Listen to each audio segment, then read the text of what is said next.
네. 이제 2차시 융합탐구 지도 방법에 대해서 알아보도록 하겠습니다. 융합탐구의 목적은 창의적 해결책을 찾는 겁니다. 예를 들면 기후 변화와 기상 센서를 활용해서 뭐 어떤 그 지역의 기후 변화를 이해한다든가, 그다음에 고령화를 파악하기 위해서 생체 모니터링을 한다든가, 결국 우리가 앞에서도 얘기했지만 이 설명과 예측을 하는 기존의 탐구 활동에서 융합을 하게 되면 뭔가 이 주장에 가까운 이런 활동으로 넘어갈 수 있는 기회가 많다라는 겁니다. 왜냐하면 어떤 특정 학문 분야에 속해 버리면 그 분야의 지식 이론에 국한돼서 설명과 예측을 하게 되니까 새로운 걸 만들어내기 쉽지 않아요. 또 문제 해결력만 생기지 창의적 문제 해결은 생기지는 않거든요. 근데 융합을 하게 되면 이건 답이 있는 것이 아니기 때문에, 앞에서도 얘기했지만 예술과 과학이 결합하고 사회와 과학이 결합하면 변화와 어떤 창의성에 더 초점을 두다 보니까 정답 없는 해결책, 즉 주장을 하게 되는 게 더 강력해진다는 거죠. 따라서 이런 융합 탐구가 하려 그러면 필요한 역량은 우리가 보통 포C라고 이미 OECD에서 정의를 했는데, 네 가지 C 역량이 길러진다 또는 네 가지 C가 필요하다라고 얘기합니다.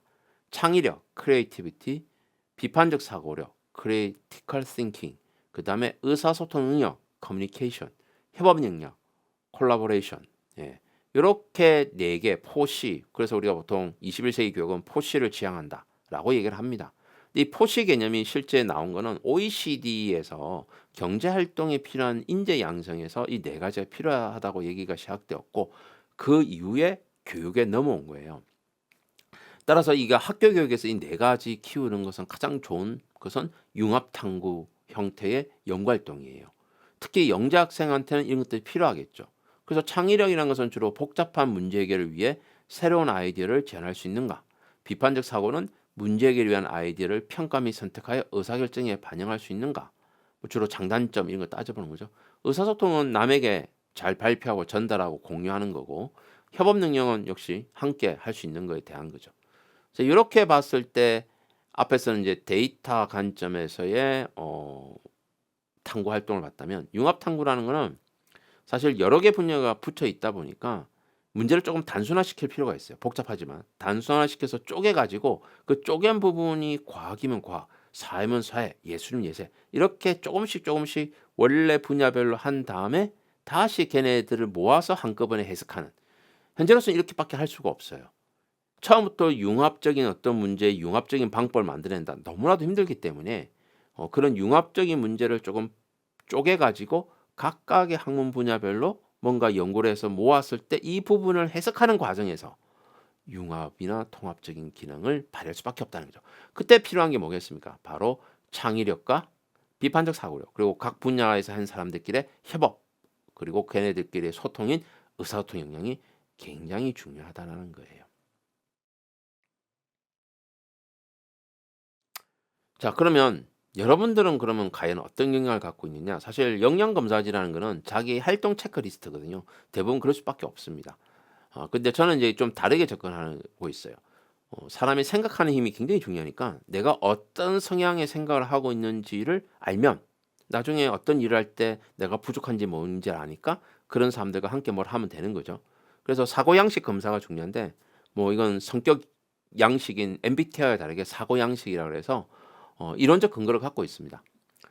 아까도 얘기했지만 이 대뇌피질과 변형계가 뇌에서의 어떤 기능을 좌지우지하기 때문에, 여기도 보면 파충류의 뇌에서 포유류로 성장하면서 점점 만들어진 게 첫 번째가 변형계고, 나중에 우리 인과 같은 고등 지능을 가진 포유류는 대뇌피질이 만들어집니다. 대뇌, 급껍질, 그래서 후두엽, 정두엽, 뭐 측두엽, 두정엽 있던 거. 근데 이 부분을 어떻게 점검할 것이냐? 지금이야 뭐 fMRI를 내 사진을 찍어 갖고 어떤 학습할 때 전기 신호 따지겠지만, 사실은 그거는 사람의 이 인지가 들어간 게 아니라 물리적으로 보는 것이고요.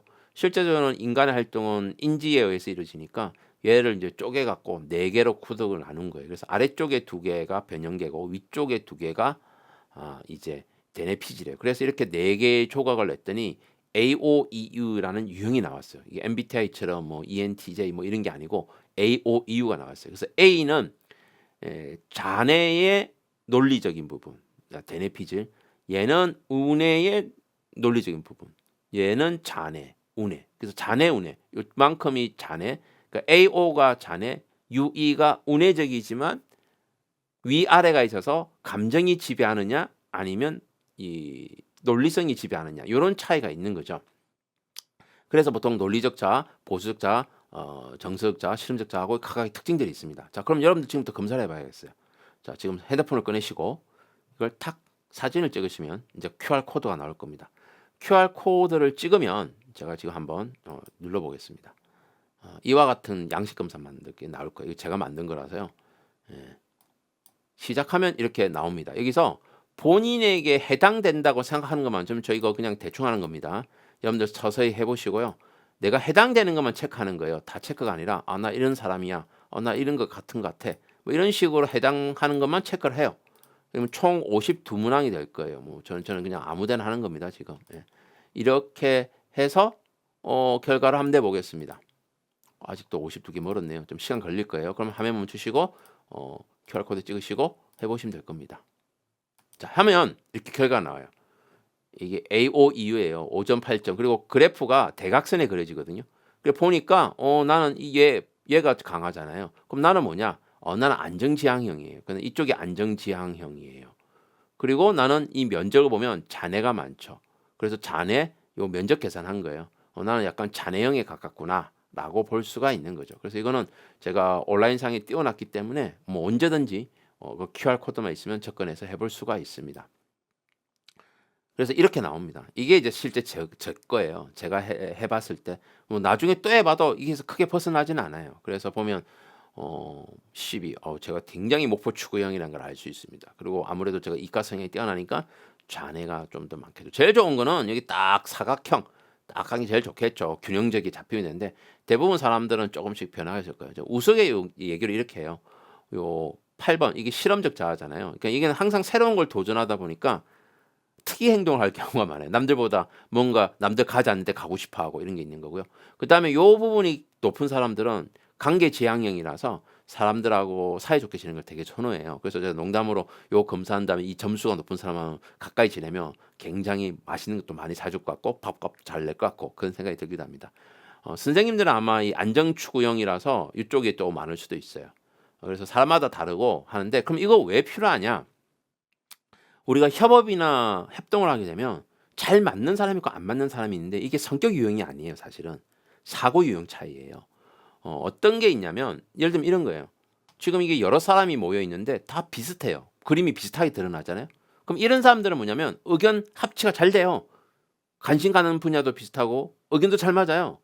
이거 뭐예요? 목표도 좀 있으면서 안정을 요구하는 결과를 내겠죠. 그러니까 뻔한 결론이 나와요. 그러니까 새로운 게 나오기 힘든 구조예요. 그런데 지금처럼 막 섞여 있어요. 이렇게 섞여 있으면 어떻게 했어요? 막 격렬한 토론과 토의에 이루어지겠죠. 이질적인 팀이에요. 체내의 시너지를 냅니다. 시간은 엄청 오래 걸리지만 어떤 새로운 아이디어로 결정을 내게 됩니다. 그래서 어떤 연구 주제가 굉장히 뻔한 결과를 요구한다 싶으면 사실 이렇게 팀을 구성하는 게 빠르게 끝나고 뭔가 새로운 거를 끄집어내야 된다 싶으면 이렇게 이질적인 팀으로 구성하는 게 맞아요. 우리가 연구 활동할 때 학생들을 모둠을 시킬 때 그냥 임의로 시킨 다음에 뜻 맞는 사람들 시킨 다음에 니네끼리 주제 정하라 하잖아요. 그럴 때 잘 되는 팀이 있고 안 되는 팀인데 잘 되는 팀은 아마 이런 동질적인 사고 성향이 동질적이거나 그 다음에 잘 안 되는 팀이 이질적이라고 볼 거예요. 그런데 그런 이질적일수록 새로운 아이디어 많이 나올 수 있어요. 이게 성격 유형 차이가 아니에요. MBTI 차이가 아니고 4F라고 하는 사고 유형 차이라는 거 꼭 이해해 주셨으면 좋겠습니다. 그래서 이건 선생님들 해보셔도 되고 이런 사람들 할 수 있게끔 제가 QR을 제공했으니까 사용하시면 될 겁니다. 자, 그러면 이와 같은 탐구 활동은 어떤 식으로 이루어지느냐를 알려 그러면 조금 역사를 알 필요가 있어요. 이런 연구 활동이 교육에 도입된 거는 기록상으로는 1596년 이탈리아의 건축가 대회, 즉 거기는 미켈란젤로 뭐 이런 시대예요. 그런 시대에서 최고의 예술품이 뭡니까? 성당이에요. 성당. 그 성당에 벽화를 그리고 건축하는 거예요. 그게 굉장히 창의성이 굉장히 높은 거죠. 지금 피렌체 가거나 뭐 저기 뭐 밀라노 가거나 이탈리아 가면 되게 많잖아요. 그때 요 꼭대기 첨탑 요 부분이 굉장히 중요한 부분이 있어요. 최고의 정점이니까. 여기를 뭐라 불렀느냐? 캡스톤이라고 불렀어요. 그래서 지금 현재 전국의 모든 대학에 공대, 경영대, 자연대, 뭐 농대 이런 데 캡스톤 디자인이라는 교과목이 4학년 때 있어요. 그게 학부생의 연구 활동 과목이에요. 그러면 거기에서는 자기 전공 분야의 내용을 가지고 뭐 산업화할 수 있는 거 또는 제품 만들 수 있는 거 이런 거 연구해 가지고 발표대회도 고 시상도 주고 그 실적 가지고 기업체 취직도 하거든요. 그게 오늘날까지 남아 있어요. 캡스톤 디자인이라는 이름이. 이게 1596년에 시작되었고 그 중간에 여러 과정이 있습니다. 뭐 프랑스도 거치고 하다가 소위 말하는 이런 학생 연구 활동을 교수 학습 과정에 도입한 이름이 프로젝트예요. 이 프로젝트라는 용어가 미국에 넘어와서 MIT 대학이 처음 만들어내게 됩니다. 그래서 이 MIT에서 프로젝트의 용어를 쓰면서 당시에 이 프로젝트 교수법에 대한 이론을 발표하는데 이게 킬패트릭이라는 교육학자가 나는데 이때 이 사람이 박사과정이었어요. 그래서 자기가 보니까 학생들이 진짜 자기가 원하는 거를 계획을 세우고 수행하는 이 과정이 굉장히 학생들의 역량을 키운다고 생각했는데 사실 1918년은 그런 시기가 아니에요. 산업혁명의 2차 산업혁명이 시작해서 대중 공장에 대량 생산을 하고 막 이렇게 산업화가 진행되는 과정이에요. 뭐 저런 거를 원했겠어요? 딱 정형화된 인재 양성이 필요했던 거죠. 그리고 이렇게 되면 그러면 선생님이 왜 필요하지? 라고 생각할 수가 있죠. 그러다 보니까 이 킬패트릭의 지도교수, 스승님이 바로 그 유명한 실용주의 교육학자 존 듀이예요. 이 존 듀이가 야 그게 아니라 교사가 좀 가이드해주고 참여해주는 게 더 중요해. 그래서 교사의 안내에 따라서 뭔가 참여하고 할 수 있는 게 돼야 된다고 하면서 이 킬패트릭이 제시한 프로젝트 교수법보다는 교사가 가이드를 해서 뭔가 할 수 있는 이런 것들이 더 중요하다고 얘기하게 된 겁니다. 그래서 미국에서는 이 킬패트릭의 프로젝트 뭐 별로 유명하지 않은 사람의 얘기니까 존 듀이가 교사 역할이 중요했으니까 이런 것들이 좀 더 활성화되다가 뭐 그 이후에 무슨 농과대학에도 가고 기술대학에도 했는데 1960년대에 바로 이 개념을 가지고 의학 교육에 도입하게 됩니다. 맥마스터 의과대학에서. 이때 나온 단어가 바로 우리가 많이 알고 있는 PBL이란 단어입니다. 이 PBL은 프로젝트가 아니고 Problem Based Learning, 즉 어떤 주어진 문제가 있는데 사실 그 문제는 답을 갖고 있는 거예요. 그 문제가 있는데 그 문제에 이르는 과정을 학생들이 스스로 발굴해서 해내는 것. 즉 의대에서는 어떤 환자가 왔는데 복합 질병을 가지고 있겠죠. 이 환자가 내과, 외과, 뭐 신경과 여러 개 복합적이 있을 때 어떤 게 원인이 되고 뭐에서 병증이 나타나는가 이걸 따져보는 거잖아요. 그거 연습하기 너무나도 좋은 거예요. 그러면 교수가 문제상을 만들어내죠. 어떤 임의의 환자를 만들어 놓고 학생들은 각각의 자기 전공 과목에서 접근해 갖고 결국은 복합적으로 해결하는. 그래서 의대 교육에서 PBL이 굉장히 중요해진 거예요. 그러니까 처음에 킬패트릭이 얘기했던 게 아니고 존 듀이가 얘기했던 방식의 PBL 교수법이 좋았던 거예요. 이 PBL 교수법이 영재 교육에 들어와 있어요. 그게 바로 뭐냐? 여러분들이 지금 현재 하고 있는 산출물대예요.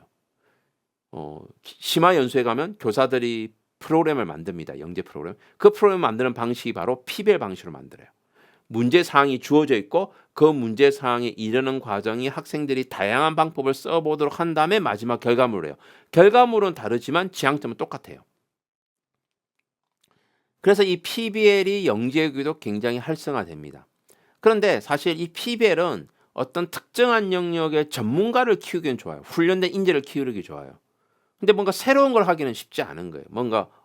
그러니까 이 PBL은 산업시대는 최적의 교수법이에요. 그 분야의 문제 해결력을 높일 수 있는 데서 굉장히 중요하니까. 근데 21세기에는 그거는 이제 AI가 대신해 줄 거니까 새로운 아이디어 내는 게 중요해지는 거예요. 근데 이때 이 킬패트릭이 26년에 비판이 커졌으니까 거의 60년 만에 곽강을 받게 됩니다. 이제 정보화 사회로 넘어가기 시작하면서 나타나는 거죠. 우리가 잘 알고 있는 하워드 가드너 다중지능 이론. 프로젝트가 굉장히 활성화되려 그러면 킬패트릭의 방식으로 가야 된다라고 얘기를 한 거예요.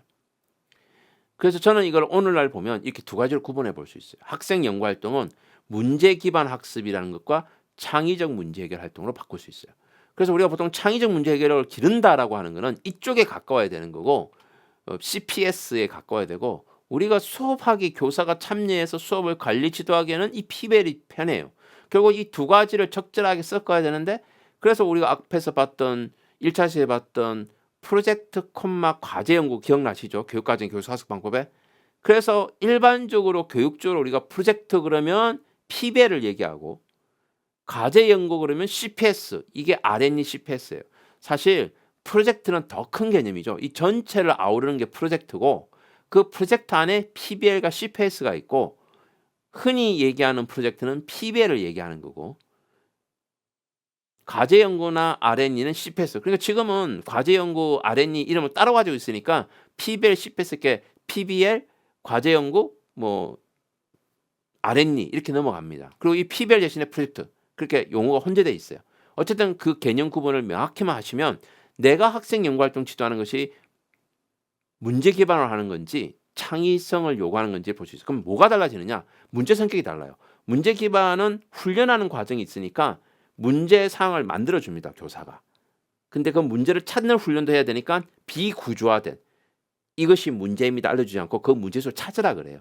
그리고 나서 교사가 학생이 문제 해결하는 과정에 이미 선생님은 그 프로그램을 구성한 사람이니까 알고 있으니까 그렇게 가면 안 되는데 이거 좀 더 해봐. 이렇게 지도를 할 수가 있는 거예요. 그러면 학습자는 그 속에서 자기가 잘 몰랐던 것, 잘 알았던 것, 초인지, 즉 메타인지를 성장시키게 되는 거죠. 그리고 실제 해결합니다. 특히 이 비구조화한 거는 실제 문제 상황을 갖고 하는 게 제일 좋아요. 지식으로 다루는 건 금방 답이 나오니까. 그래서 실제 상황 속에서 그 부분을 해결해서 학문적 접근을 통해서 실제 해결 방안 내는 거. 사실 이게 지금 오늘날 영재교육에 쓰고 있는 연구활동이에요. 그러면 과학고나 영재학교에서 과제 연구 R&E는 이겁니다. 연구 문제를 본인들이 정합니다. 이걸 토론형 연구 문제라고 그래요. 팀워크를 이루면서 내가 발굴해내고 그 발굴해낸 문제에 대해서는 과정이 정해져 있지 않아요. 그럼 스스로 과정도 만들어 가야 돼요. 물론 이 과정 만들 때는 내가 기존에 공부했던 내용을 갖다 붙여서 풀겠죠. 그렇게 해서 과정을 만들고 그 속에서 새로운 아이디어 내는 거. 이건 정답을 해결하는 게 아니에요. 그럼 얘는 뭘 요구하는 거냐? 이 과정을 통해서 역량을 함양하는 거예요. 즉 지식보다는 역량을 키우는 거예요. 얘는 지식과 역량을 동일하게 가지만 지식보다 역량을 키우는 방식의 연구활동이에요. 그래서 영재교육에는 지금 현재 이런 PBL 형태의 영재활동이 주로 이루어지고 있으나 과학고 영재학교 부분에서는 요 CPS에 이루어지고 있고 대학의 4사 과정도 어떤 교수는 PBL을 하고 어떤 교수는 CPS를 하고 하는 거예요. 제가 나중에 3차 시에서는 이 CPS, 저는 CPS로만 했거든요. 이 CPS로 진짜 어렵습니다. 왜냐하면 학생들이 아직 뇌가 활성화 안 된 상태에서 해야 되니까 그런 부분에서의 과정을 한번 사례를 보여드릴 겁니다. PBL을 영재교육에서 도입했던 가장 좋은 이유는 뭐였냐면 사실 이것 때문이었어요. PBL 과정에서 이 CPS로 나아가기 위한 요 많은 경험들을 하게 됩니다. 아무래도 생각도 해야 되고요. 그 다음에 실험, 관찰, 면담, 데이터 분석해야 되고요. 그 다음에 문헌도 찾아봐야 되고요. 그 다음에 이걸 산출물 대회 발표도 해야 되니까 사실 이런 기능들이 길러지는 거죠. 처음부터 CPS 어려워요. PBL 한 다음에 CPS 가야 되거든요. 그래서 저는 이걸 이제 석사과정, 박사과정 이렇게 생각하고 있어요. 대학에서도 대학원에 오면 석사생들은 주로 이렇게 하고 박사과정은 이렇게 독립적인 연구자가 되는 과정이거든요. 그래서 대학들이 과학고 영재학교 애들에서 연구활동한 걸 되게 선호하는 거예요. 왜? 이미 이런 걸 경험하고 오니까 대학에서 연구하기 좋으니까 그런 거죠. 그래서 PBL에서 학생 훈련 기능이 이렇게 있다. 이건 이제 렌줄리가 제시했던 표입니다. 따라서 이와 같은 융합 탐구가 이제 진행이 된다 보니까 되게 많잖아요. 아까도 프로젝트, PBL, CPS 막 되게 많아요. 과제 연구 R&E 뭐 요즘 또 스팀 R&E까지 많다 보니까 포괄적으로 좀 보면 글로벌 스탠다라고 할 수 있는 거는 이 우리가 어떤 교육이라는 것은 목표가 있잖아요. 학습 목표. 근데 학습 목표를 두 가지로 담자는 거예요. 하나는 지식, 하나는 역량. 그 지식과 역량. 역량은 아무래도 그 포시에 나왔던 것들이 주로 해결되겠죠. 그 다음에 이런 프로그램을 구성할 때 항상 조금 도전적인 질문을 해줘야 되고 좀 오랫동안 할 수 있는 거 그리고 학생이 뭔가 선택할 수 있는 거를 좀 중심으로 해야 되고 그래서 교사의 역할은 뭐냐면 프로젝트를 설계하고 계획하고 그 다음에 이런 프로젝트에 적극적으로 참여하도록 문화를 조성하고 비결을 제공하고 학생이 진행하는 과정에 좀 참여하고 평가하는 이런 역할들을 하게 됩니다. 실질적으로. 그리고 이런 걸 설계할 때는 제일 먼저 1단계 상황을 고려해야 됩니다. 누가 프로젝트 할 것이냐, 언제 할 것이냐, 이거를 한 개로 할 것이냐, 여러 명이 할 것이냐, 기간은 어떻게 하냐, 이런 것도 필요하고 2단계에서는 아이디어를 구상합니다. 기존의 프로젝트를 활용해서 가져다가 쓸 것이냐, 내가 새로운 걸 만들어낼 것이냐. 주로는 이제 예전에 했던 거를 조금씩 바꿔가면서 하는 것도 있겠죠. 그래서 상황을 고려하고 아이디어를 구성합니다. 세 번째 단계는 기본 틀을 잡습니다. 그래서 학습 목표를 수립하고 학습 결과물을 정해야 됩니다. 내가 목표가 뭔지를 명확하게 되겠죠. 그리고 나서 이거를 학생들끼리 공유하는 게 제일 중요하기 때문에 어떻게 전시해야 될 것인가. 그리고 학생들이 진행하는 과정에 내가 어떤 질문들을 해야 될 것인가. 요즘 유행하는 것은 이제 AI에 답변하는 형태가 많이 되다 보니까 소크라테스식 질문법은 뻔해요. 육하 원칙이에요. 그걸 왜 그렇게 했느냐, 어떻게 할 거냐, 앞으로 어떻게 될 것이냐. 이와 같은 육하 원칙에 관한 질문들을 자꾸 줌으로써 학생들이 열린 답을 요구하게 되는 거죠. 이런 것들을 이제 기록을 남기기 위해서 제가 나름대로 설계 양식을 제시해 봤습니다. 그래서 내가 어떤 주제를 정하고 이제 선생님들 쓰시는 거예요. 문제 사항을 한 다음에 지식 관련된 역량, 뭐 요즘은 이제 인성까지 넣으니까 이게 이제 2022 개정 교육 과정의 지식 2의 과정 기능, 가치 태도에 관한 부분입니다. 목표를 써주고 그다음에 기초는 그냥 탐구 활동만 하는 거고요. 그냥 실험하는 거고 심화는 PBL 하는 거고 전이는 CPS 하는 형태예요.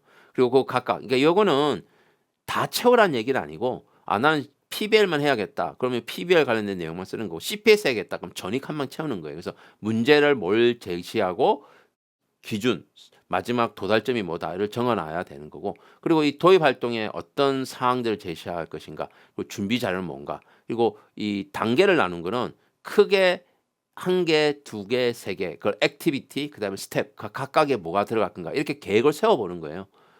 이렇게 작성해 보면 뭔가 설계가 가능하죠. 그래서 제가 이것도 설계 양식을 만들었습니다. 이것도 역시 QR코드 찍으면 여기는 이제 제가 선생님들한테 나눠드리기 위해서 아마 이걸 열면 이렇게 HTML 파일로 만들어져 있을 거예요. 그럼 이거를 어떻게 하냐면 이렇게 다운로드를 받습니다. 이게 다운로드를 누르면 다운로드가 되고 있을 거예요. 그럼 여기 뜨죠. 그 얘를 누르면 여기서 바로 열릴 거예요. 그래서 지금 만든 거예요. 그래서 여기다가 뭐 지금 뭐 그냥 아무거나 넣어볼게요. 뭐 이렇게 넣고 뭐 이렇게 넣은 다음에 다음 누르면 이제 연구 문제를 뭘 하겠다. 그럼 여기도 뭘 하겠다.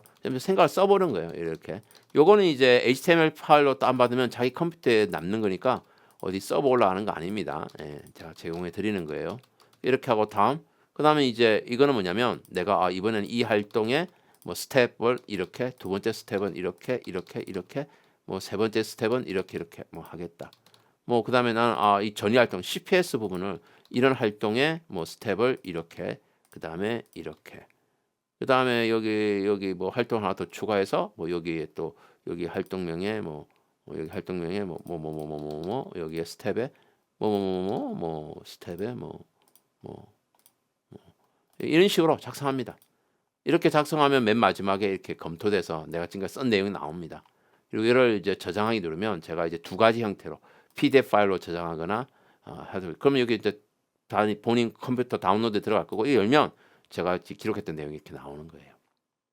자, 이거 제공해 드립니다. 제가 만든 거기 때문에 그래서 이런 양식에 따라서 한번 해보실 수 있을 겁니다. 그 다음에 이렇게 학생들이 이제 탐구가 진행되면 이게 탐구가 제대로 되고 있나? 탐구 설계가 제대로 되었나 안 됐나? 따져볼 필요가 있어요. 첫 번째는 왜 중요한가를 물어봐. 이게 사실은 이제 소크라테스식 대화법 중에 하나예요. 그 왜 중요하지? 이 융합 탐구 왜 하느냐가 중요한 거예요. 그래야 이걸 끝까지 몰고 나갈 수 있어요. 그래서 사회적 맥락을 파악하는 게 중요합니다. 구체적 상과 연결되는 게 제일 좋겠죠. 그래서 이 예시를 써놨잖아요. 미세 플라스틱 탐구 왜 하냐? 우리나라에서 사회 문제가 되고 있다. 그리고 인간에게 안 좋은 영향을 미친다. 이런 거를 첫 번째 따져봐야 되고요. 두 번째는 왜 융합이지? 그러면 여러 가지 지식과 기능에서 패턴과 규칙. 예를 들면 수소 에너지를 탐구하겠다. 그러면 물리학, 화학, 지구와 정말 많은 내용들이 포함이 됩니다. 그래서 이런 것들을 어떻게 접근해야 되는가, 어떻게 연결해야 되는가 이런 것들을 알아보는 거고요. 세 번째는 이 결과물을 어떻게 다른 사람한테 보여줄 것인가. 이게 제일 중요하다 그랬어요. 지금 이 시대는. 그래서 뭐 요즘은 뭐 AI를 이용하면 뭐 그림 그리기도 쉽고 영상 제작도 쉬워지니까 이걸 어떻게 효과적으로 전달하고 실생활에 적용하게 할 것인가 이런 부분들까지 고민하는 거. 이런 과정을 통해서 자신의 프로그램을 훨씬 더 많이 다듬어 갈 수가 있다는 거죠. 자, 그래서 이런 부분들을 되고 나면 이제 이걸 뭐 학생들하고 같이 써봐야 돼요. 나의 융합 탐구 계획 뭐 이렇게 해가지고 뭐 탐구 주제 일단 한 줄 쓰고 뭐 예를 들면 그 다음에 이 사회적 문제 뭐 이렇게 쓰고 세 번째는 그 과학의 원리 뭐 여기 수학의 원리 뭐 각 학문 분야 원리를 쓰고 그 다음에 타학문들과 어떻게 연결되는가 그리고 이걸 어떤 실험할 거냐 어떤 시각화를 할 것이냐 그리고 이거를 어떤 식으로 전달할 것인가 여기까지 키워드가 뭔지 이런 것까지도 적어보는 거예요. 그러니까 요렇게 워크시트를 만들면 좋겠죠. 그리고 요거 할 때는 이와 같은 작성 가이드라인을 가지고 상호 점검 활동이지만 본인이 한번 써보면 본인이 체크해 볼 수 있어요. 탐구 주제가 명확하게 제시되었는가, 사회적 중요성이 설정이게 제시되었는가, 과학적 증거에 적절한가, 그럼 이런 것들을 활동지로 만들어 가지고 학생들하고 이제 수업 하기 전에 프로그램 짜보자 이렇게 하면 굉장히 도움이 되겠죠. 그래서 이것도 제가 만들어서 제공합니다. 그래서 이것도 눌러보면 역시 HTML 파일로 돼 있어서 얘를 이제 이렇게 누르면 다운로드 받을 수 있고요. 이 다운로드는 이제 자신의 컴퓨터에 와 있죠. 그럼 이걸 딱 열면 역시 이렇게 열립니다. 그럼 여기도 역시 제가 만들어 놨습니다. 그럼 뭐 작성 날짜 오늘 뭐 이렇게 하고 작성자 정보 뭐 학번 뭐 이름 그다음에 탐구 주제는 뭘 할 건지 뭐 이것도 쓰고 뭐 예시들이 있으니까 이런 내용들로 뭐 이렇게 써보는 거예요. 그러니까 학생들이 문제를 쓴다는 게 어려우니까 그리고 나서 내가 나 이런 거 된 것 같다. 그리고 이제 역시 PDF 텍스트 파일 PDF 땅 들어가게 누르면 이제 저장되어서 내가 작성한 게 이렇게 뜨게 돼 있습니다. 이래서 학생들한테 이 PDF만 받으면 뭐 학생들의 결과물도 다룰 수가 있는 거죠.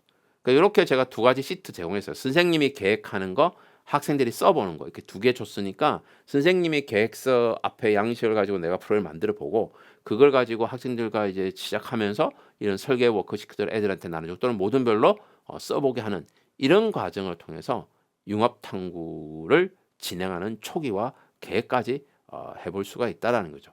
자, 지금까지의 내용을 좀 정리해 보면 융합 탐구는 다양한 분야의 지식을 융합해서 창의적인 해결을 찾는 걸 목표로 하고 설명보다는 논정에 특히 아까 나왔던 오피니언, 리전, example, 이게 이제 합쳐서 오레오라 그러거든요. 그러니까 이런 구조를 통해서 설득력 있게 주장하는 것이 목표다라는 걸 이해하셔야 되고 두 번째는 융합 탐구라는 것은 프로젝트의 시작 역사로부터 시작되었기 때문에 1596년부터 건축부터 시작해서 미국의 킬패트릭, 존 듀이가 나왔고 그리고 60년대에 의대에서 PBL로 하면서 전 세계로 확산이 되었고 그리고 89년에 하워드 가드너가 킬패트릭의 방식인 CPS가 오늘날에 더 맞을 수 있다. 특히 영재 교육에 굉장히 중요하다라고 하면서 과제 연구와 R&D의 모태가 되었다. 이렇게 이해하시면 될 것 같아요. 그리고 이제 융합타구 설계하기는 세 개의 단계로 선생님께서 프로그램 짤 때는 사항을 먼저 고려를 해야 되고 그 다음에 아이디어를 구상하면서 기존의 샘플을 가져다가 변형시키거나 또는 현재 우리 지역의 문제, 학생의 관심사를 가져서 새로운 아이디어를 만들거나 하는 거고요. 그리고 나서 이제 기본 틀로서 핵심 목표 두 가지 개념과 역량, 지식과 역량, 그 다음에 결과물이 뭐가 돼야 될지 그리고 이거를 어떻게 전시회를 가질지 발표의 경험이 회복 탄력성이 굉장히 중요하거든요. 그래서 전시 방법 그리고 이런 탐구를 유지하기 위한 질문 같은 것들을 미리 준비해 보는 과정을 가질 수가 있겠죠.